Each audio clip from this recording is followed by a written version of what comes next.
and you're in this industry, but nobody's seeing you. Oh. So one, there may be a lot of people out there that would connect with you, but they don't even know to connect with you because they don't know that you, and I'm not talking about your business, but you, Kristine, actually exists.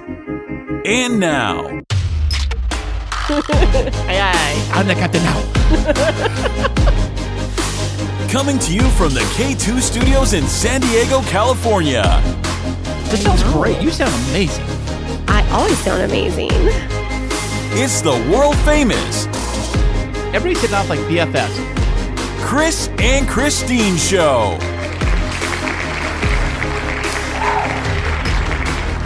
Hey, what's happening, everybody? How are you doing today? Thank you so much for listening. And I am Chris. And I'm Kristine, and welcome to episode 109 of the Chris and Kristine Show. Do-do-do-do. Fantastic. 109. That's funny. I think I'm actually going to replace that phrase with sasstastic because that's who you are today. You are like full of sassafras. I don't think so.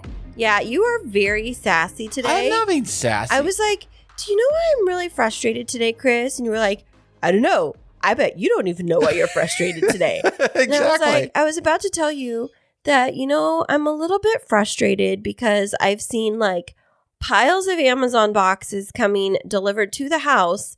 And I have this thing where I like to wrap presents and get them under the tree and look at them all wrapped under the tree. And like, it makes me so happy to see like all of the presents under there. Oh, it does, doesn't it? Hey, why are you sassing? I'm not sassy. I'm trying to explain. Oh, please continue. And so the reason why I am frustrated is because while you got your shopping done earlier this year, you just, instead of wrapping them pretty, like I spent so many hours wrapping all of your gifts, you just stuck the Amazon boxes under the tree. Well, like Amazon boxes, not with wrapping paper. And we spent hours podcasting and hours on Twitter, but heaven forbid my Christmas presents actually be wrapped. Hey, first off, who said those are your Christmas presents? Because you told me that they were mine. Did I now? Yes. Oh. And suddenly my Amazon wish list is like, I said for it to not tell me what was being taken off my wish list. And I went to go add things to my wish list. And then everything except for 2 things was gone off my wish list. And I was like, who? Somebody must have went to your store. You're the only person. You're the only person to share Somebody with. must have went and did some shopping. By the way, I added 5 more things. I don't know how to access that, by the way. I don't know how do you even access your Amazon wish list? I added you as a collaborator so that. But I didn't get no email or nothing. So how do I even know? Because I texted it to you. Like 80 pages ago. And I said, I really like this. Oh, I'll send it to you again. Are you going to buy me more presents? Do I get spoiled this year? Baby, you always get spoiled. No, I don't. Last year, you didn't buy me a present. Yes, I did. No, you didn't. Yes. Actually, so everybody, last year, Chris is like such a last minute shopper that I was like, I'm just going to buy this for myself and wrap it and put your name on it. And then he's like, are you sure? And then I was like, fine, just get my ring soldered for Christmas. It's fine. And he's like, are you sure? And I was like, yeah, it's fine. And then after Christmas, I got really upset because he actually didn't buy me any presents. Like, I did everything you asked me to do. I know, but I like presents. I like for you to be creative and come up with like. Well, who is the most creative person that you know in this house? Me? No, me. No. Oh, no. You're the most crafty. What's that mean? Like, no, crafty. no, not at all. Well, I have your Christmas presents wrapped under the tree. I only got you 3, but it's because they were more expensive. Okay, well, thank you for that. I appreciate that. I appreciate. You know what? You don't have to give me anything, babe. That's all I always say. You don't have to give me anything. It's cool. It's all good. Yeah. Sure. Being around you is a gift all itself. You're right. I am the present. I'm the gift that keeps on giving. All year round long. And you're the sass that keeps on flowing. Okay. Waterfall of sass. Wow. It says the Niagara Falls of sassafras. Well, first things first, everybody. Sorry we are late. One episode. No, we're not apologizing. We are setting a boundary. We spent family time. There's no apology needed. We did. This weekend, instead of podcasting like we normally do, we actually had Kristine's family here in town staying at the brand new house. It's not just my family. It's our family. I'm sorry. Our family. Our family. From Kristine's side of the family. My side of the family, but our family. And how did that go? It was fantastic. It was a lot of people here in the house. I was just going to ask you, how many people stayed at hotels this weekend? Wait, I don't know. Like around the city? How many people did not stay with us but stayed in the hotels instead? 0. Exactly. Everybody in the family stayed in the Casa house. Chris and Kristine house. Kristine. Casa K2. That's right. The K2 studios were full. In fact, we actually had Kristine's mom and dad sleeping in this room we're in right now. In the studio. Yes, we have a queen bed. We have a futon that converts into a queen bed. And it's couch that I use when I'm podcasting. I sit on it. But like right now. Yeah, but my parents stayed, and my sister and brother-in-law, and then my niece stayed upstairs, and my sister stayed upstairs, and my niece's boyfriend and my sister's best guy friend, they stayed downstairs. I think we ended up having 8 extra bodies in the house. Oh my goodness. I thought it was 10. I think I did a head count, like 10 people total, I think. 10 people? No, it was 8. Okay. Laura, Tom, Jocelyn, Sebastian, Courtney, and Nate, and mom and dad. 8. And me and you and Jacob Mason. No. But I said 8 extra people. Oh, so really it's like 11, 12? Well, yeah, we had 12 of us staying in the house. 12 people living in this house this weekend. Yeah, it was fantastic. And then we had Christmas dinner with everybody, and we had like 6 more people come over, and there were like, I don't know, almost 18, 20 of us. It was super fun, and I loved every minute of it. It was so fun. You get the house totally decked out for Christmas, by the way. It was amazing with the garland and the decorations and getting the house all ready for everybody. And you were the greatest host. Yes, you're the greatest Christmas host of all time. It was like Christmas vacation in this house. You know, like the Griswolds in that movie, how they had everybody living with them and everybody like staying with them in the house? It's exactly what it was for the weekend. They're full. Sorry, we'll bleep that out. What was that from? That was from the RV, right? Was his name Clark? No, Clark was the dad, the main character. No, that's what I'm saying. Oh, no, yeah, Cousin Eddie. Cousin Eddie. Cousin Eddie. His cousin Eddie, Uncle Eddie. Uncle Eddie? I don't know. I don't know, but that sounds, Christmas vacation, except thankfully I didn't burn the turkey or the Christmas tree didn't catch on fire and no septic system overran. Right. But we did have catered. Was it catered barbecue? No, it wasn't catered. Well, we picked it up from Grand Ole Barbecue down here in Flint Springs. That's right. We had barbecue. Texas style. Right. For dinner Saturday nights. Mm-hmm. So we did all that with the family. Had a big spread, big tables out in the patio. The entire backyard was converted into a big, long, like banquet table. We thankfully, because of my connections in the wedding industry, we had our great friends Aaron and Chris Moody from Farm and Field Events provided us with 3 beautiful farm-style tables and benches, and it was like a 24-foot long continuous table that we had and set it up with red and white roses and alströmerias, which are called Peruvian lilies, and they're little red ones, and Christmas ornaments and garland, and then I set it up so pretty. You do a wonderful job because you have the expertise with the wedding industry and you're doing all the wedding venues and all the wedding stuff. It's because I'm creative. You're welcome. Yes, you are. I'll give you that one. And you did a very nice job with setting and everything up. The only problem was, I would say. Wait, no. You say you did a very nice job, period. And then in the next breath, you say, one of the things that I was thinking about, instead of saying, you did a very nice job. The only problem was, that's called pessimism. Okay, thank you. I wasn't sure I had to look that up in the dictionary. So the only situation that might have been better added to the festivities was heat lamps or heaters because it was a little cold. It is December and we're doing this outside, so it was a little chilly at night. Yeah, I mean, it's San Diego cold, which is like 50s, but it was chilly and we did not have heaters, but we ate, and then you were fantastic enough to put the fire pit on in the side yard, and then everybody gathered around there, and then we ended up roasting marshmallows and having s'mores for dessert. Oh, fantastic. I loved it. Who doesn't love a good s'more? Hey, when you do your s'mores, how do you like it? Do you like take it with like you crisp it, burn it on the outside, roll like a good flash flame, and then kind of do it, or you kind of like just kind of nice and roast and toasty? I try to like put it just a little bit above the fire so that it gets like expanded and gooey, and then just get it like a little toasty around the edges. If it gets too burned, then it just tastes like, I don't know, like barbecue marshmallow. I like it when it's just soft and crispy and gooey, but not where some people do it where it's just like white and just like melty and it's almost like marshmallow cream. But I like a little bit of crunch, just not burned.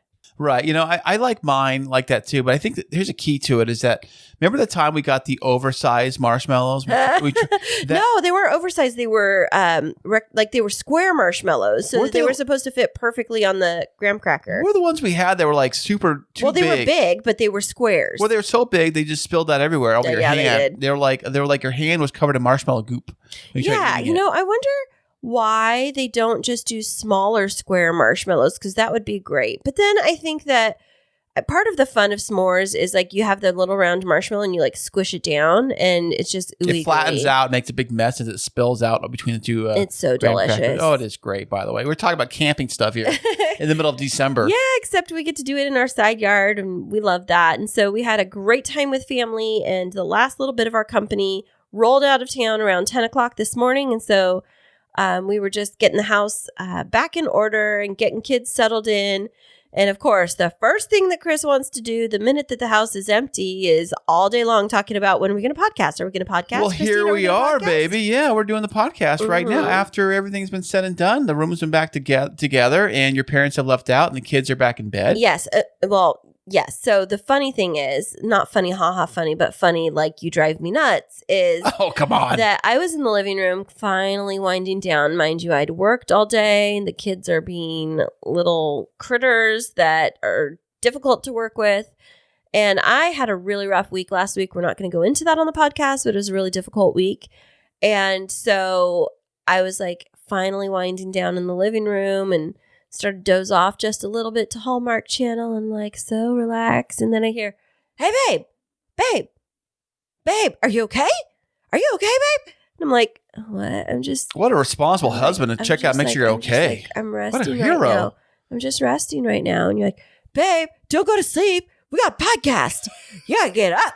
We got a podcast. I didn't say that. Yes, I did not say that. Yes. Not in that way. Yes, you really Not in that way at all. Yes, drill sergeant. No, I did not say like that. Reporting for duty. I did not say that at all. Well, did you enjoy having all of the family here for the weekend, Chris? I did, and I was super excited. It was funny thing is that I had to work Friday night, and Friday evening, your whole family was showing up, like your mom and your sister. Well, and like late night and early in the morning. But even still, the point being is that I got off work late that night, Friday night. So I rushed home, all excited to meet your family and see everybody and make sure that everybody was all set up and everyone's rooms were set up and everyone was comfortable. And I had to sneak into the house all tiptoe style, like Santa Claus not waking the kids up. Oh, totally. Here, but I'm so clumsy. I'm like banging my work bag around. And I'm like banging the door on accident. I'm actually tripping over stuff. And I'm like, I'm trying to be quiet. And Nobody heard you at all. Well, I guess I'm pretty good at it then, but I actually did trip over some stuff. You did a great job, but everybody was super excited to see you the next morning. You came down and you were all like, hey, everybody. And then they were like, hey, Chris. And then my sister's like, hey, bro. And you're like, hey, how's it going? And you're like, is there coffee? Well, we had to make so much coffee this weekend. Like, we had so many coffee drinkers. We went through so many jugs of water. Like, I always pour like regular drinking water by the jug into the coffee machine. And I had like 4 or 5 jugs of it outside in the garage. And we're down to like the last one now. Yeah, but it was a wonderful, wonderful time. I am so happy. And, I will just say this, that I've always wanted to host Christmas for the family. And in my previous relationship, my former spouse was like totally against us hosting Christmas at our house. It didn't ever make sense to me. Of course it does now, but I've never been allowed to. And I say that like honestly, I was never allowed to host Christmas before. And so you being so excited about having my family here, it made me super, super happy, because for me, like my love language is quality time and spending quality time with the people I care about. And so having like 2.5, almost 3 days just surrounded by all of the people that I love so much, and then like having them here in our house and feeling comfortable, and everybody just kind of,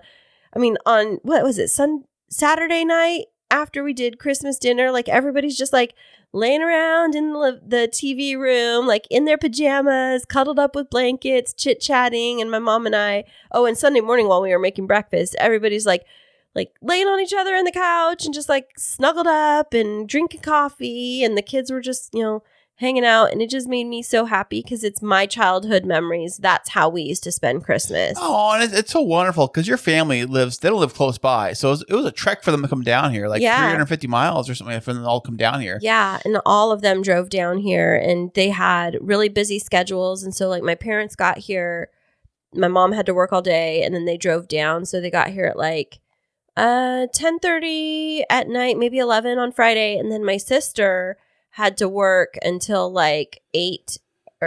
Well, she had to work till 8, and then my brother-in-law got off really late at 9. And so they didn't get on the road until 9 p.m. and they got here at like 1:30, almost 2 a.m. That's actually a pretty good time from how far they had to go. They were down in like an hour away from home where he works. She picked him right up there.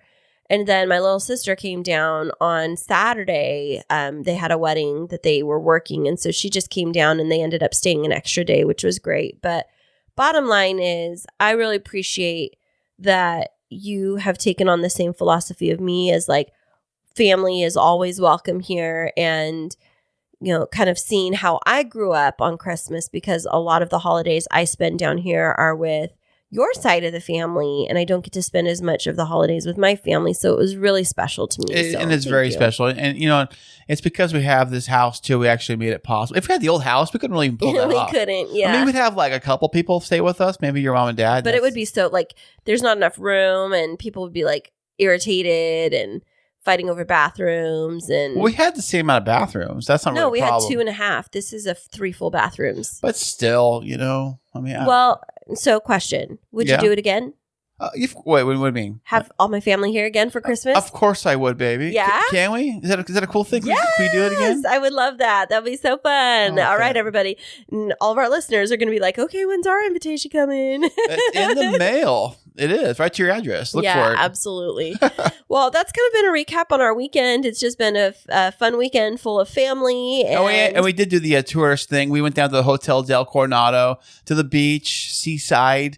And the kids actually jumped in the water, got a little wet. Yeah, they did. And we had just drinks by kind of like some sodas by the beach, walked around, went to Seaport Village, and had a really fun time. And that's one thing I always kind of like when I used to have relatives from like my mom's side would come into town from, back east. And we do the whole like tourist thing in San Diego, like take them on all the places, like they go see SeaWorld, or they go to like downtown, or they go to the beach. Of course, the beach is like one thing everybody wants to go see when they come here. Yeah. Because it's not something like you can't think about, like we take it for granted. We live next to the beach here, but there's places in the middle of the country that don't have any beaches or anything really, or even like your parents live. They're not close to a beach really. No, they're like right in the middle of the state. But talking about people that are from back east, this week on our podcast, we have a fantastic guest that's coming to us from the East Coast. She's going to be talking with us about a lot of really amazing things, and you're going to want to stay tuned right after this. Hey, thank you so much for being a loyal listener of the Chris and Kristine Show. And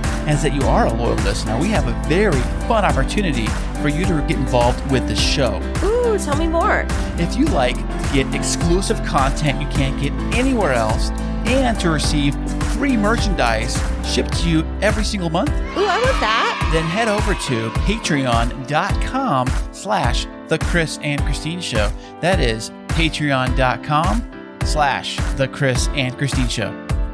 And welcome back, everybody. Today we have a fabulous guest. I am super, super excited to have her on the show. She is a public speaker, an author, and an entrepreneur. Welcome to the show, Alexa Carlin. Thank you so much for having me. Oh, well, thanks for showing up all the way over here. We appreciate you stopping by today. Now, where did you fly into the studio from today? Raleigh, North Carolina. What? That's all the way on the other side of the world. I've been in North Carolina a few times, actually. I have cousins that were living in North Carolina, my mom's side. And my mom's sister moved to North Carolina and married out there. Kindred spirits then, I guess. I guess yeah, so, yeah. I mean, I'm not from here originally. I moved here in 2019, originally from South Florida. So most of the time it's been in a pandemic, but I've enjoyed it so far. Now, where in South Florida were you originally from? West Palm. Ooh, is that like I've seen things about Palm Beach, Florida. Is it like a touristy destination? Is it palm trees everywhere? Yeah, it can be for sure. It's like the New York City of the South. Like everyone, it's a lot of snowbirds, over there. Oh, I heard about that. Like Florida in general, I think is just like Florida in Arizona. I think I hear that too. Is that the snowbirds fly down or move down with their RVs from the north and just camp out all winter long? Does that happen a lot? Yeah, well, where I grew up, they're more in like penthouse, nice places that they call their winter homes. But yeah, definitely gets more crowded down there. So it's a different kind of snowbird. It's a little bit the billionaire snowbirds. Correct. Well, just like, I grew up in like Wellington, Florida, and Boca Raton. So a lot of times, anytime I've spoken about South Florida, they're like, "Oh yeah, my grandma lives there." And I'm like, "Oh yeah," but I live in Raleigh now, which is much a younger demographic. Well, what led you to move? So I'm very close to my family, and my younger sister got into the vet school at NC State, and I work for myself. My dad works for himself, and my sister, Julia, was the only one that needed to be somewhere. And we were kind of all spread around the country at this time. And we all just decided to follow her to vet school. What? That's amazing. So do you love animals? I love animals, but I'm not taking care of them. But yeah, of course I love animals. Okay. Why would you ask that, Chris? You're silly. I don't know, because of vet school stuff. Oh, but she's going with her sister. So it's like you created a little pod, right? Yeah, well, just my family all wanted to be close together when she was in vet school. That's awesome. And how's she doing in vet school? Awesome. Yeah. That's fantastic. Mm-hmm. Well, that's exciting. I don't think I've ever been to Raleigh. What is it like in the city there? It's very, a lot of innovations happening here. So it's kind of like beautiful nature mixed with a growing city. And, with big tech companies just moved here. Apple just got some headquarters here. Way. There's a lot of innovation going on. And I'm very big into the entrepreneurial ecosystem. I'm looking to really grow the entrepreneurial ecosystem here, just like I did in South Florida, specifically among women entrepreneurs, diverse women. And so there's a lot of amazing things happening in Raleigh and not just Raleigh. It's really now called the Triangle because it's Raleigh, Durham, Chapel Hill. Okay. But I will mark that in 5 to 10 years, like everyone will know the Triangle to be very similar to like an Austin, a Silicon Valley, even Nashville's growing that way as well, to be one of the top places to start and grow a business. And what do you think it is that attracts businesses to those specific areas? Like I've heard that Austin has been booming really significantly and a bunch of my friends have left California for it. Like what creates the climate and the culture for entrepreneurship and innovation? Well, of course, the first thing is affordable housing. Oh yeah. Yeah, affordable living. When you're building a startup, like you have to be able to afford where you live. People get houses together, like all of that stuff. But so that's been the first part of what attracted people to an Austin or a Nashville or a Raleigh from like a Silicon Valley area or San Francisco. So that's the first. The second, what makes it sustainable and what makes it great is the people that are helping connect other people. So it's that whole ecosystem. It's business owners knowing business owners. It's angel investors, VCs. It's money and funding. There's a lot that goes into it, but at least for my part of it, I'm really focused on the collaboration. So how can more women in the area get to know one another, support one another, and feel really fueled to keep on growing their business and brand with support of their community. And also it just makes it a lot more fun being on the journey with other people and going to networking events, conferences. So there's a lot that goes into it, but I think there's a need for different leaders in different segments of this entire ecosystem to make it work. That's super intriguing. And as you were talking, I was just thinking about the fact that the cities that you've mentioned are mostly around the edge of the United States. Like they're not in the center of the states. Like we're not talking about like in Iowa. We're looking at like the Californias, the Texas, Nashville, I guess it's a little bit not on the coast, but I'm wondering if there's something to having these more entrepreneurial centers located around the outskirts of the country. Like, why isn't something popping up in like a Denver or a Des Moines? Yeah. Yeah, I'm not sure. I mean, Denver has a really great startup culture as well. I think each place is a little bit specific to industry, like depending on how it grows, right? But I will say that you have to have a really great airport. Oh, yes. Yeah. That's a big factor. Well, also coastline too, right? I know that isn't Austin on the coast? No, it isn't. No, I don't know map in front.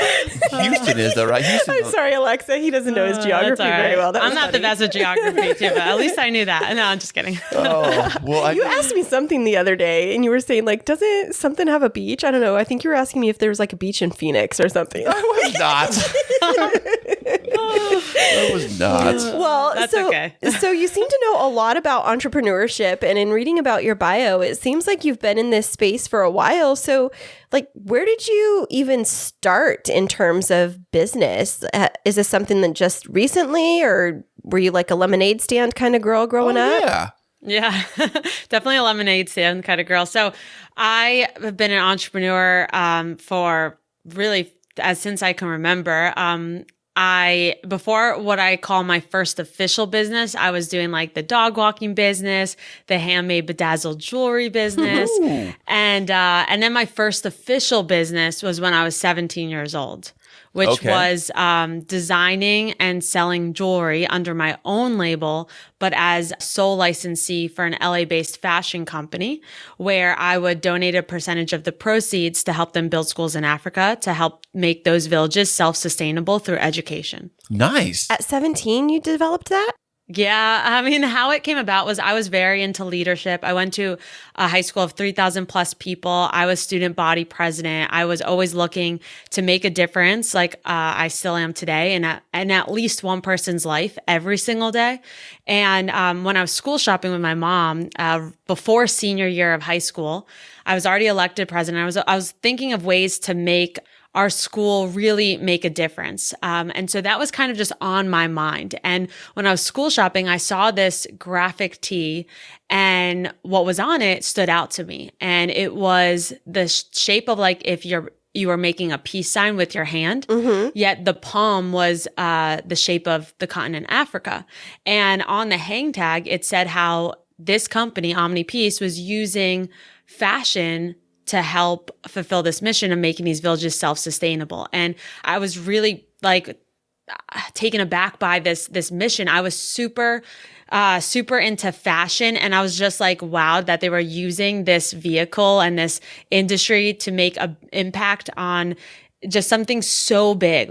And I was just I need to buy this shirt. And I bought the shirt. I went home. I looked up this company, and I saw that they were selling t-shirts, a tote bag, and a chocolate bar at this time. And oh, wow. Had a ton of different celebrities part of this movement, wearing the shirt, like Jennifer Aniston, Courtney Cox, Zac Efron. And I just had this random idea that maybe I can design jewelry for them, and maybe I could sell it through student government on campus. And I sent over this idea on their contact page, and this is before social media, and never heard back. Oh, wow. Followed up, never heard back, followed up. And now it was 4 months later, school was already starting, and I was knee deep in that. And I kept on following up though. And that's a really big factor in getting someone's attention, is that follow-up. And 4 months later, I got an email back saying that the founder wanted to set up this conference call with me. And I never been on a conference call before, but I took all my notes down in my journal. Aww. And I sold her on the idea for me to become the sole licensee at 17 years old to design and sell jewelry for this LA-based fashion company. Wow. That's amazing. Thank you. Now, at the time, did you already have some jewelry designs, or did you have to start from scratch? Yeah, I'm a big believer at say yes and figure it out after. Okay. But it was always my dream to work in the fashion industry, always. So after I sold her on this idea, I designed the bracelets in a sketchbook. I found a factory in Taiwan. I designed the hang tags on a Word document. I got some string from Michael's and printed these hang tags at Office Depot and would tie them onto the packaging. And it took about a year from this signed contract to the bracelets already that finally being ready to sell. And now I was graduating from high school. So I started selling through word of mouth to my mom's friends, to people on campus. And then I went to the University of Florida, which is a very large university. Word of mouth marketing was not the best strategy anymore. And I had to figure out a way to sell these bracelets. I taught myself how to code a website and would ride my bike after class to ship out these sales, and just grew from there. Alexa, a question I have about these bracelets. What did they look like? Were they like bedazzled? Were they have like a lot of like bling? Were they more like cotton fabric woven type of bracelets? Yeah, they were very, very simple. They were a satin rope, and we had 4 different styles. Each rope was a different color, and each color was part of the flag of Africa. So we had red, yellow, black, and green. Nice. And then on this was a tiny, very, very small chrome charm that was the logo for the company. Okay, awesome. Great. That sounds fantastic. So then how long were you in that field where you were making jewelry and giving some of the proceeds to Africa? I think it was about 2.5 years or so. And I started selling, I started growing, and then that led me to an internship in New York City. And that led me to starting a blog, which was my next venture after I sold the bracelets. And I did produce another product, but actually, as I share in my book, Adaptable, on how to adapt to the things that don't always work out. And so I sold out the bracelets, but that second run still have inventory left. And pursued. No, it's super. That's the point of entrepreneurship, right? Like if you don't try, you'll never succeed. And the whole thing about what I see so many people stop is that they are afraid of that negative feedback, or they're afraid of like putting themselves out there and it not working out. And that's okay, right? Like I had a very successful first business with this jewelry. And then as OmniPeace, as the company kind of ventured off into other things, the publicity wasn't there. I didn't have the marketing dollars behind it. And I ventured off into what my next passion was, because we're always changing and our passion's always changing. And we need to be able to adapt to that in order to keep pursuing the life we so desire. So following up on that, I have a question about the idea of entrepreneurship, and I'm going to like give a little backstory and then I'll ask my question. So I have a small business that I started up in June. I'm finding some great success in it. And so I view myself as an entrepreneur. But you are, baby. Congrats. Thank you. I mean, I found some really great success in it. But Chris and I are constantly having conversations about the business. And I talk about how passionate I am. And then he's constantly asking me how much money I'm making. And so like, I find that there's this struggle between like defining your success in entrepreneurship. I find my success in being fulfilled, in people desiring my services and my product. And I think that Chris sees it as like financial success. So how do you define success as an entrepreneur? Oh, that's such a good question. And I think there's we all kind of struggle with that for sure. I think success as an entrepreneur is finding that is being able to live a life full of freedom. And that's kind of like, that's what I view success as the definition of success is freedom. And what I mean by that is freedom to do what I want with whom I want, when I want to do that. And of course, money comes into play with that, right? Because if you want to do something, you don't have the finances behind it, you don't have that much freedom. Right. Or if you're stuck behind a computer, right? But at the same time, everyone's level of success it's subjective, right? I can think, $100,000 in my business is nothing, right? I want to hit $1 million or multiple millions, but someone else thinks like, wow, if I could just hit 100,000, that's amazing success that I achieved in my business. Right. So it's hard to say like, success is determined by a number because everyone's number is different. Right. But I know a lot of people that like make a lot of money in corporate America, yet they're so unhappy. Right. And they don't consider themselves successful because they're so unhappy. Because they're trading time for money all the time. Right. So it's a very big balance. Like you need to be able to set revenue goals. And I'm a big believer at the more money you make, the more impact you can create. But at the same time, if that personal journey isn't fulfilling you and it starts to become more of a job versus this life you're building, then it's not going to matter how much money you make because it's not fulfilling you the same way. Alexa, it's funny you said that about the freedom thing. I also am a big firm believer in freedom is successful. Recently, I guess last year, I decided to not work any extra overtime at my company because I was working overtime every week. Yeah, every week, 5 to 6 days a week. And a lot of guys in my work still do that because their definition of success is obviously a bigger paycheck, right? Because now they have to do a bigger paycheck to pay for bigger cars and bigger houses, and the list goes on and on. Right. And because I'm married to this wonderful wife over here, Kristine, and we have a shared income, and that, so I'm like, what am I wasting my time going to work extra? My version of success is, like you said, freedom. So freedom, right? Yeah, time freedom. I rather have time off. So I took like literally 5 or 6 weeks of vacation last year or this year, and I'm taking 4 next year. And guys at work think they're like, blows their mind that I'm taking all this time off and then I'm not wanting to work all this extra overtime. I mean, I guess I'm in a better position to where I can, officially do it. But I don't want to be strapped to having to work 6 days every single week and then I'm never home. So what's the fun in that? I mean, that's amazing though, because you're very self-aware on what you want. And a lot of people aren't, right? They're just doing what they think that they should do. And so for you to be that self-aware and like, no, this is what I want. This is what I can do. And this, helps me live that life of freedom.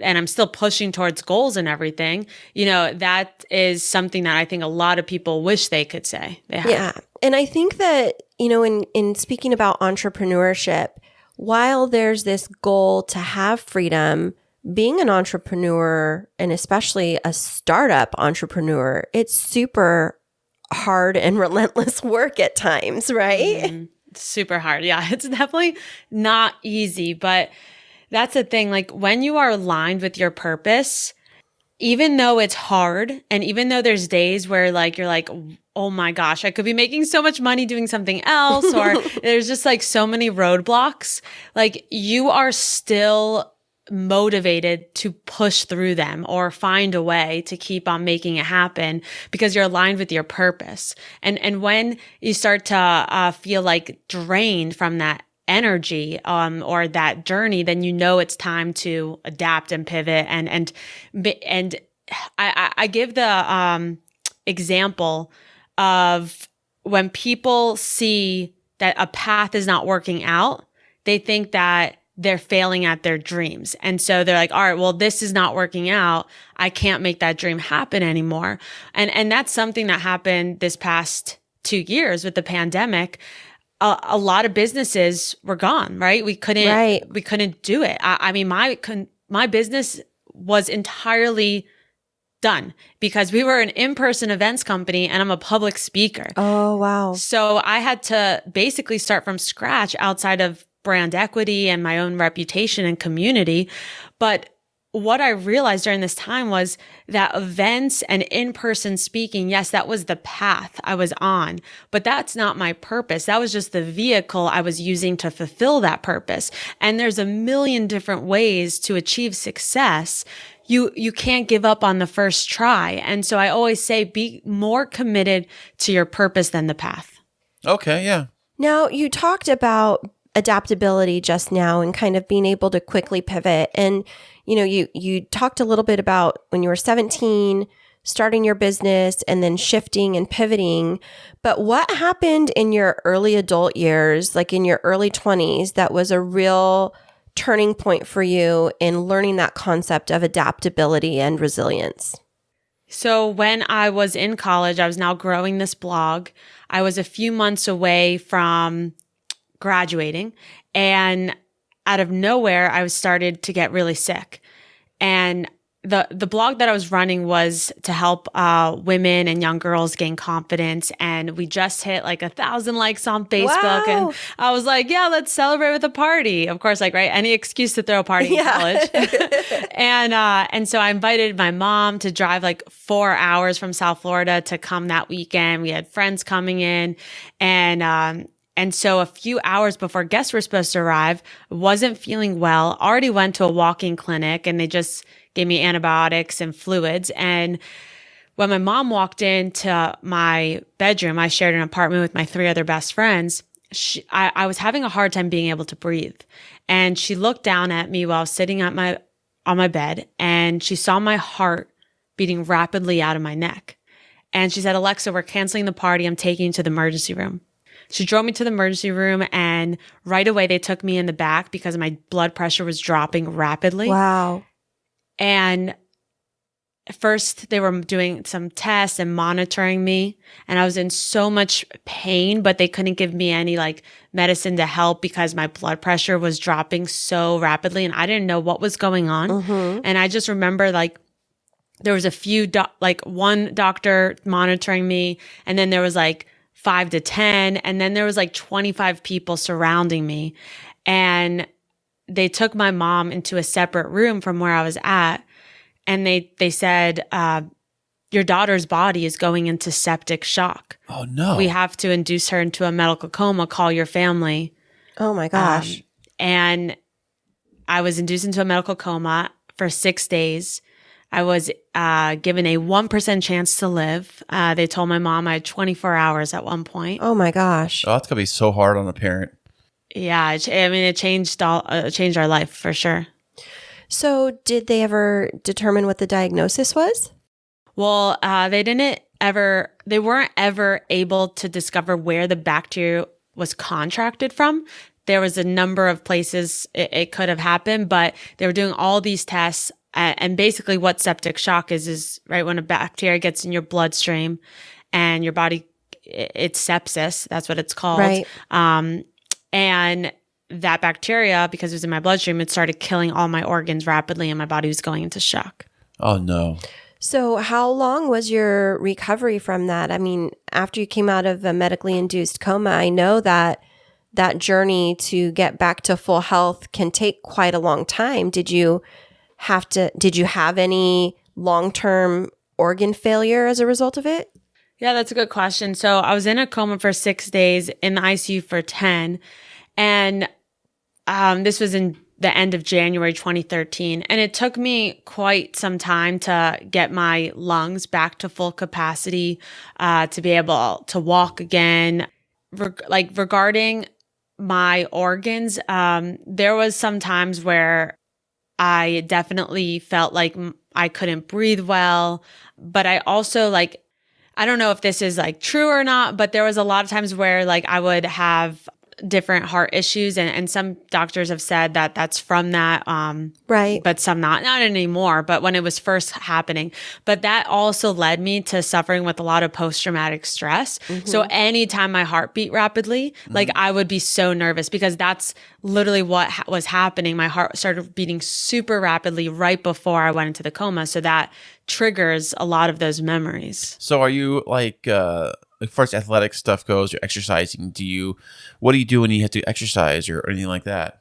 I'm fine now. Oh, okay. It was just some time afterwards, but yeah, that happened in 2013. So I'm fine on that front. But there was another thing that happened. Another thing that happened.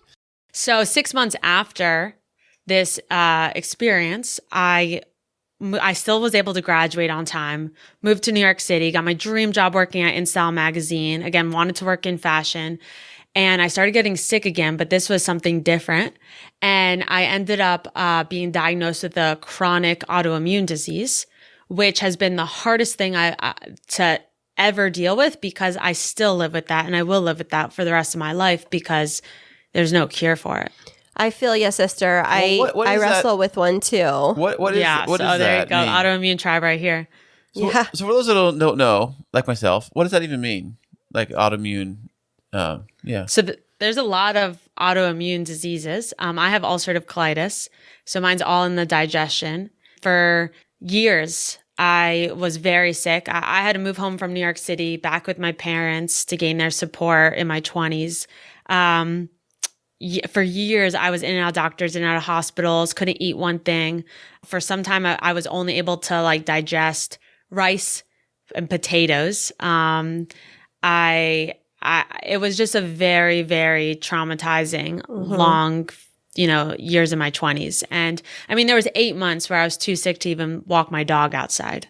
Yeah. I have a very good friend whose daughter has been in recovery from ulcerative colitis. And I'm very excited that with my business and being able to do things to benefit the community, I was actually able to support with the Crohn's Colitis Foundation Gala this year and providing all of their floral designs for their— Oh, that's amazing. Yeah, for their big gala. And they auctioned off all of the centerpieces, and it brought in, I believe, over $2,500 for research for Crohn's and colitis. And so I know that it's a struggle, and, having an autoimmune disease, mine is a little bit more passive, and I just struggle with like fatigue and body aches and things like that.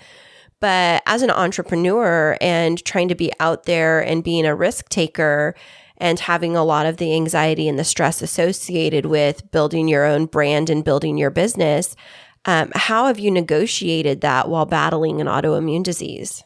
Yeah, well, thank you so much for supporting that foundation. And it's definitely been challenging. I mean, a lot of people don't realize I started my current company, Woman Empower X, from my bed, like literally laying in my bed. Wow. I was very sick starting that company and growing it. But but it also led me to what I'm doing today. I mean, my near-death experience, my struggles with my autoimmune led me to this passion of speaking and sharing my story and showing up as this authentic individual, showing like, hey, you don't have to be this quote unquote perfect person that has overcome all their obstacles to be the person you want to be, to achieve what you want to do. Like, I'm still dealing with obstacles, yet I'm also going after my dreams. And that really, changed the course of my life. I moved from fashion to doing what I'm doing today, wanting to share my story. When I was too sick to do it in person, I would go live and live stream from social media apps and different platforms. And that made me grow my community. And so there's a lot of positivity that has come from it. And I'm a big believer that we don't have to wait to overcome what's thrown our way, but we do have to adapt to the things we can't control and turn our obstacles into opportunities. And while you can't control most of the things that happen, you can control how you react to it. And for so long, I was a victim to circumstance until I was so sick and tired of waiting for something to change or allowing this autoimmune to define me or define what I can or can't not do. So I had to create a career around my health, a career that would help, that would allow me those days when I'm not feeling well to be at home, to work from the comfort of my bed, to change my schedule. Like, I knew that there was no other option but to make my own business work, because still at this time I was going into a 9-to-5 and it just wasn't feasible for me. Right. Well, it seems like from what we can see, you've been super successful in creating this niche for you with your business, being featured on multiple different media outlets and websites and working with some really reputable companies. So can you tell us about this passion project of yours, Women Empower X? Yeah. So Women Empower X is a community and speaker training company for women. Started the company in 2016 after noticing a big need for diverse women to connect and collaborate, and saw that along my journey of speaking and sharing my story and noticing like there's everywhere I was speaking was so segmented off by industry, age, or background. Right. And I just thought, how much change can we create if we just connect and collaborate? And also break down the walls, like stop sharing just what you're doing or what you're accomplishing and who you really are. And that really came from a personal need, because the more I didn't share, the more I was just like, when people would ask how I'm doing, I'll just say, oh, I'm fine. Cause I'm like, they can't understand. So, Right. But I felt so alone doing that. Like, because I would show up and nobody really knew what was going on with me. And I decided to stop doing that and to start sharing more vulnerably. And yes, it's scary. It still is scary. Mm-hmm. But that is what led me to like creating an incredible community of people online and offline and showing me the power in community. And so that is really what WEX, Women in Power X, is built upon. It's this value of collaboration over competition, of sharing not just what you do, but who you are. And we started, as I mentioned, as an events company. So in 2016, I booked a 30,000 square foot ballroom in Fort Lauderdale at the convention center. Had no clue what I was doing. Not at all. And prayed and hoped that a few hundred people would show up. And we had over 1,500 people. Wow. No way. It's fantastic. Thank you. Good on you. And that was all through word of mouth and me speaking anywhere and everywhere possible to get the word out. Because I started the company with 2,000 in savings. Like, I didn't have any money for advertising. So, well, with your $2,000, did you at least get business cards or something? Or Yeah. flyers? Yeah, I got some of that. Chris was always pressuring me. He's like, you need to get business cards. And I'm like, but I do mostly social media marketing for my business. And he's like, trust me, you need business cards. And Well, I was like rolling my eyes and like, on. why do I need business cards? And then I was like, fine, if I'm going to get business cards, I'm going to design them cute the way I want them.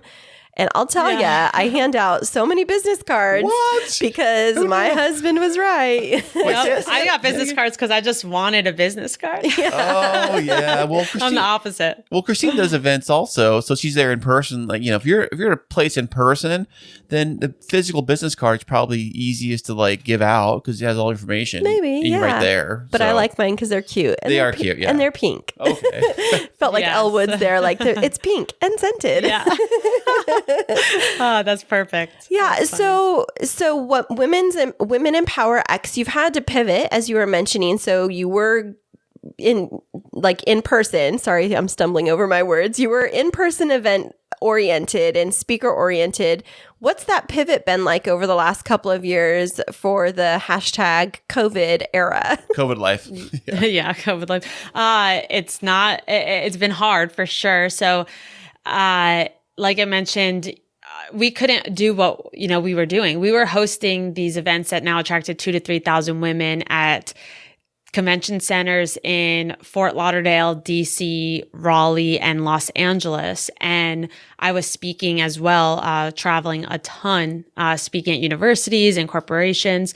And so when COVID hit, I was doing what a lot of businesses were doing. We thought it would last a very short amount of time, and we were putting like a Band-Aid on it. So I did some coaching. I did some different master classes. I kind of followed some shiny objects that, the shiny objects syndrome, where you go after what people are like, hey, this is how you can make a lot of money and do this real quick. But it was kind of just figuring out what I needed to do to keep the business alive.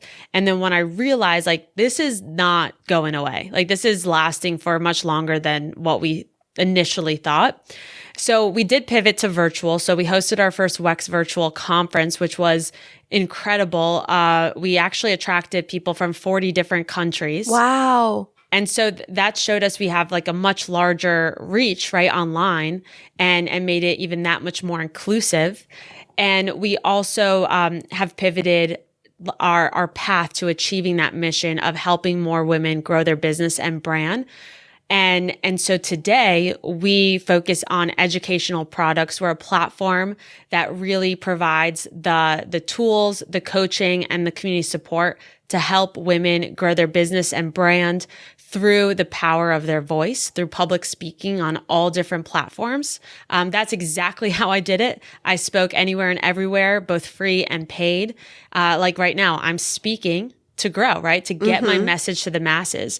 And so I think that I'm a firm believer that speaking is the best marketing vehicle because it creates the most authenticity among you and your audience, that connection, showing up as who you are, not just this picture that you're posting. And then also it creates that impact and revenue and income for you to grow, whatever that may be, whether you're selling a product or service at the end, you're promoting a book, you are looking to grow awareness around your foundation, whatever that is. Like the more you speak up, the more people are connected to that voice because you're speaking with that passion and people can hear that and see that. Absolutely. So, okay, I'm going to put you on the spot for just a minute, Alexa. Uh-oh. So we're going to do Look out. a little scenario, but it's a real life scenario. So here I am, Kristine. I am a small business owner, entrepreneur. I'm a Latina, so I'm a historically underrepresented population for small business. And I struggle with things like imposter syndrome. So if I was to come to Women Empower X, how would I engage with your community or how could I expect to gain support?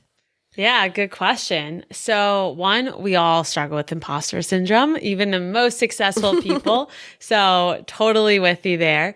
But the first thing would be dependent upon your goals. Say your goal is to really connect with more women that you feel support you versus you having that imposter syndrome where you feel like they're your competition. The best way is through our membership community. The members support members. Speakers support speakers. Women support women. And it's all about to fuel your confidence and have your energy more focused on moving the needle forward than what everyone else is doing. It really comes down to like when you support other women, you feel less inferior. You feel less like their success means that I'm not successful. No, I'm going to support them. I'm going to fuel them. I'm going to promote their business even more. And that actually really instills your confidence and it grows your platform as well. And so that's one thing like inside our community. And this is our free community on Facebook and Discord as well. Like we really focus on bringing women together to create this safe area for people to be vulnerable as well as support one another. That sounds wonderful. Yeah, thanks. Yeah, because right now it's like, so my business, I'm a wedding and event planner and a floral designer. And so I'm working definitely in the wedding industry. And I wouldn't say first of all, because of COVID and the wedding boom right now, there's really no competition because our market's oversaturated with clients right now. So it's more like staying up with the demand, but being able to find like-minded women that have a similar background to me in a world, in an environment that's dominated predominantly with younger white women has been a little bit harder for me, as a woman of a Latina background, being able to have similar individuals to work with that have the same kind of upbringing as me. It's been a little bit more complex because I just don't see other women that look like me out in the industry. So, can I ask you a question? Yeah, for sure. Are you sharing like yourself on video on social media? She does. It's kind of like her flower design. She'll do like cute little videos and pictures, collages of her like events and wedding, like pictures. No, but of you. No. So great question. I have a couple of photos of me, but I have not done lives. I think that I get nervous. So on my personal Instagram, like I will do live videos here and there and chat. I've been a bit insecure about doing it on my business platform. And I don't know why. Well, let me ask you this question. So sure. If you're, you're a Latina woman and you're in this industry, but nobody's seeing you. Oh. So one, there may be a lot of people out there that would connect with you, but they don't even know to connect with you because they don't know that you, and I'm not talking about your business, but you, Kristine, actually exists. Right? So I always say no one is you and that is your power. And so if you show up, even if it's not live and just do little like 1 minute clips or just the first thing I would say is just do an introduction video, like go on, pull out your phone and say, hey, I'm Kristine. I'm the founder of X, Y, and Z. My passion is this. I'm a Latina woman. I live here, and I'm really looking forward to X, Y, and Z this year. Like you could say what's coming up in 22 for you, 2022 for you. Maybe that's like an easy way to start. But the reason I say that is because you have such a big opportunity because, as you mentioned, if it's predominant, your industry is predominantly white women, how many women would connect with you as someone that's getting married, who's also Latina, who also, Right. There's just so much opportunity there. And then same for, businesses to work with each other, vendors, Right. and just make this whole industry inclusive. But the only way to do that is to show up. That's a great point. See, everybody listen to Alexa. She's got some little truth nuggets here. Made me even think about my own business. Now I have to actually do my hair and makeup, Alexa. If I'm going to get myself in front of a camera and I'm in the wedding industry, girls got to look good. As long as you're yourself, whatever makes you feel confident. Absolutely. Well, this has been super informative. What's up next for you with Women in Power X? So we are launching a new course next year that really dives into helping entrepreneurs, coaches, authors, and speakers grow their business and brand through the marketing vehicle of speaking. So everything from creating your signature talks to branding yourself as a thought leader, as a go-to expert in your industry, to pitching and the actual performance, to then scaling, right? How to not exchange dollars for hours, but how one gig, one speaking opportunity, one press opportunity can help you really create a sustainable business for yourself, revenue-wise, profit-wise, and then also creating more and more impact to the people that you serve. So we're really excited about that. And then outside of that initial launch in Q1. I'm also still growing my book, getting my book out there, Adaptable, and my audiobook will be coming out next year. Ooh, fantastic. Wait, so tell us about your book. I don't think that you really mentioned that very much before. Yeah, well, we've been so in depth into conversation. I mentioned a little bit about adapting. So my book, Adaptable, how to lead with curiosity, pivot with purpose, and thrive through change, was published in October of this year. Woo-hoo. And thanks so much. It's been my dream since I'm little to be a published author. So it's amazing that this opportunity came my way. And the book is all about how to adapt to the things that you cannot control. So regardless of the challenges, regardless of the obstacles or the odds stacked against you, you can still achieve the life that you desire. And each chapter is a short, very vulnerable, very truth-like oriented story. That's personal story linked to a transformational lesson that changed my entire life, and then has an action step on how to implement it. Like from everything from empathy and community and resentment and guilt to the fear of missing out to again really figuring out how to have hope when hope is lost. So there's so many different parts of my journey that have been lived in darkness. And for so long, I was looking and searching and waiting for the light at the end of the tunnel until I finally realized the light was within me all along.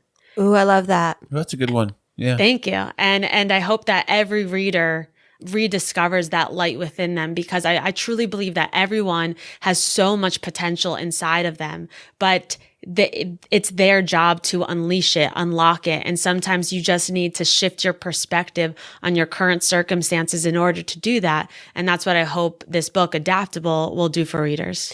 So I'm just thinking out loud. One of the things that Chris and I have conversations about is, as we're trying to pursue improvements personally or professionally and trying to launch new ventures, especially, Chris has taken the reins on leading with this podcast, and then he has his other podcast on the side. And, I'm running my business and then also podcasting and working full time. There's times as an entrepreneur where it feels like the world is against you and the forces, whatever they might be, the forces of the universe are out to get you, because it's like you take 2 steps forward and get kicked 10 steps back. So with that concept of adaptability, what would be your encouragement for the entrepreneurs out there that are feeling that kind of kind of down in the gutters, like the world's against me, I'm just about to give up. What are your words for wisdom? So sometimes you have to take a step backwards in order to discover the right step forward. And with that, I'm a big believer that we have to surrender to the journey and surrender to the flow. And what I mean by that is that you work hard, you dream big, you chase after what you want, but you allow the universe, the journey to really take you to those new heights. And the more that we resist what is, the more suffering we feel. The more we surrender, the more opportunities we're able to discover. And when you're at that place that is just like, why is this happening to me? I felt like that so many times in my journey. I have a chapter around that story and that lesson. For so long, I was questioning that same thing when I was struggling with my health challenges and felt like in my young 20s, just everything was stolen from me, all my dreams. And I kept on saying, why did this have to happen to me? And it wasn't until I changed one word in that one sentence and shifted my perspective on the situation, and I stopped asking myself why this happened to me and began asking myself, why did this happen for me? And that led me to being curious. And so curiosity is so, so powerful. I don't think enough people talk about it. Mm-hmm. One of the chapters in my book is called Exchange Hope for Curiosity. So when you're at that point where it's like, just everything is so hard and you're struggling and you're working hard and you're just like, why am I not moving forward? And it feels like you're ready to give up. Be super curious to what may happen if you take one more step, if you record one more podcast, if you do one more interview, if you call one more potential lead, if you go after one more client, because I am a big believer that it only takes one person, one action step, one decision that could possibly change your life forever. But it is you that has to discover what that one thing is. Well, that is such sage advice, Alexa, and we really appreciate you being here with us on the show today. Yeah. So where can our listeners find your book and find out more about you and how to get connected with your company? Yeah, thank you so much. So my book, Adaptable, is available everywhere books are sold, your local bookstore online, Barnes & Noble, Target, Amazon. Just search Adaptable by Alexa Carlin. And you can learn more about me and Women Empower X at alexacarlin.com. And feel free to reach out. I'm on social media everywhere at Alexa Rose Carlin. Fantastic. Well, thank you, Alexa, so much for being on the show, and we wish you all the best on your journey. Thank you so much. You too. Hey there, K2 crew. We love having you as our loyal listeners. To keep up to date with what's happening behind the scenes, check us out on social media. Yeah, you can find us on Instagram and Twitter. And don't forget to follow our Facebook page. Yeah, tag us in your favorite fun stories, and guess what? You might just end up on the show. Ooh. You know, Alexa was fantastic coming on the show today. It was so great for her to come on down here. Yeah, absolutely. And I was taking some of her advice into account when she was asking me about like how often I get in front of the camera on my business, on my Kristine Smith Designs like Instagram page. And so I decided to do it wasn't a reel, it was stories. That's what I did. I got in front of the camera on stories and I got all these people commenting. I was talking about like,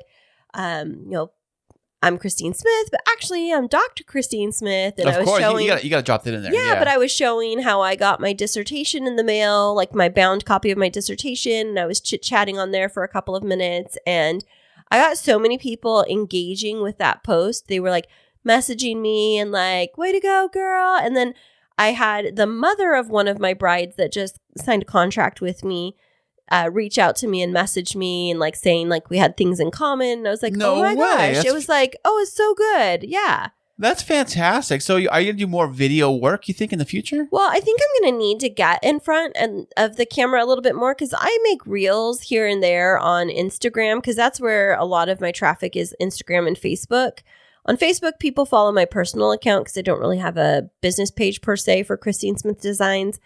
But on Instagram, they follow my business page. And I just was looking through the grid and I was like, oh, I guess I only have one photo of me on the grid. And then like on my stories, things vanish after 24 hours. So I'm thinking maybe Reels is the way to go. Doesn't Reels disappear too in 24 hours? No, Reels stay on. They're like videos, kind of like your camera reel, basically. Oh, okay. But, one of the things I was wondering about, because it's like really big right now, is TikTok. And I just feel like TikTok is so much work trying to get videos created. Well, to do it right, like, it's funny you say that. Just today, I put a poll on Twitter on my other show account, Podtastic Audio. You can find that at Podtastic A on Twitter. Fantastic follow, by the way. And if you go to Podtastic Audio, I just put a poll out on Twitter. I'm going to check it out right now. But No. Don't check it out right now. I just put the list out there. The poll was basically asking, if you have a podcast, do you do video for your podcast? And let's see what the poll is saying right now.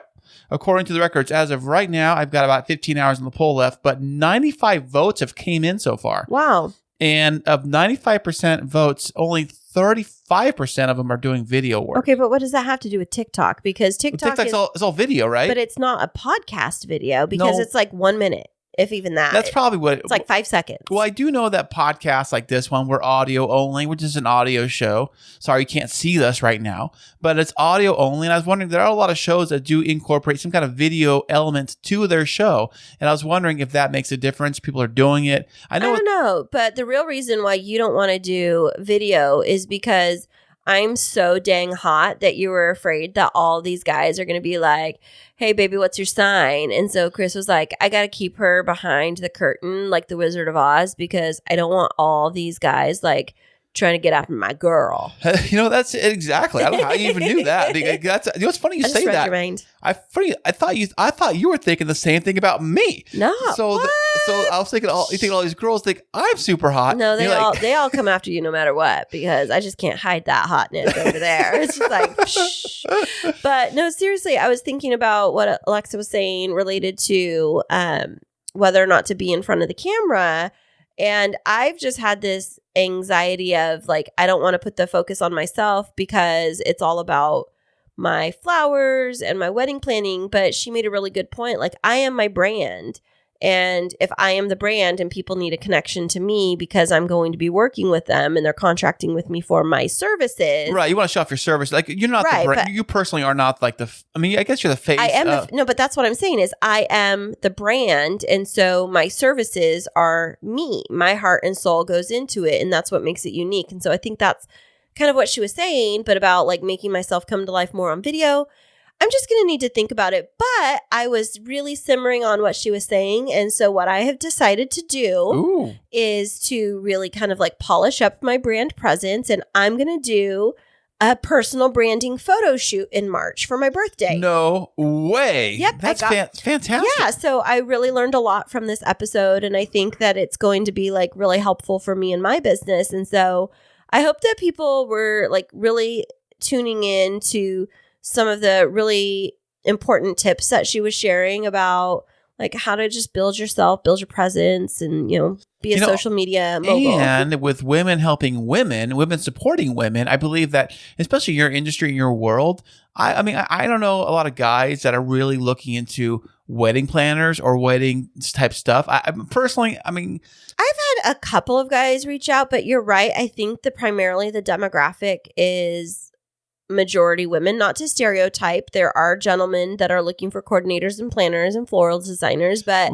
like 99% of my clientele starts with the women. Right. So I think the guys fall in love with me, not like in a romantic way. Oh, do they? Not now? In a romantic way, but they're like, oh my gosh, you've kept my fiance so sane. Thank you so much. Yeah. But I think when you get like your target audience at the upfront with the Instagram page itself, I would think you'd attract more of the women looking for those kind of things, especially if you're posting a lot of flower and floral type work. You're posting your work, for example. Right. If you're posting sexy pictures, maybe that'll attract the guys. That's all I'm saying. Okay, but that doesn't have to do with wedding planning. If that's what you're trying to do. That's right. But I agree. I agree 100%. And so it's just really good words for me to think about and tips for me to just incorporate into my business. I love it so much. Yeah. And I've even seen you taking some of her tips into account for, helping to promote a podcast. And I just think that it's going to help everybody. Don't you? I think it's fantastic. It is. So when is the Kristine Smith Designs podcast coming out? I'm not going to do a podcast. What a vodcast? What video? Is that like vodka? Vodcast? Little videos. Is that like I'm taking shots? I just coined it. Video podcast, a vlog. Sorry, no, a vlog. Not a vlog. I'm not going to do any of that stuff. I like the little snippets. I think that for the people whose attention I'm trying to attract, it's like the 30-second little snippets or 15 seconds, whatever it is, the little reels. I don't need to do anything I think long. Those work better. Even if you go a minute long, unless you're really like showing me something, even if you are showing me like how to design something, florally, what you could do, I thought of this now, if you wanted to get the GoPros out and you can like do like a webcam, like you can like pin it to your head or oh my gosh, do like a POV version of you like building your flower stuff. No. Oh my word. Can you imagine that? A day in the life of a wedding planner. Kristine Smith designs with the GoPro to her forehead. Not a whole day. I'm just saying like when you do your events. I have a ring light. I'll do it with my ring light. I'm not going to do a GoPro. Yeah, but you can at least show people what you're building, like building your flower stuff. It doesn't have to be wrong. You can take a minute. You can edit down to a minute. And listen, I can edit it for you on this little MacBook Pro over here. So what are you saying? Are you going to be my official wedding helper boy? Yes. I did. I want to wait till Christmas to tell you this, but yes, I'm going to quit my job. I'm going to be a wedding helper boy. I'm going to be the official Kristine Smith Designs wedding helper boy. I'm going to get a t-shirt and a little button and everything. Oh, you're too much. A little bow tie. It says wedding helper boy. You're too much. But this has been a really fun episode. So thanks all for sticking with us. And we hope that you got some really good little learning nuggets out of our guest interview today. Alexa, thank you so much for being on here. And we will be back here with you next week.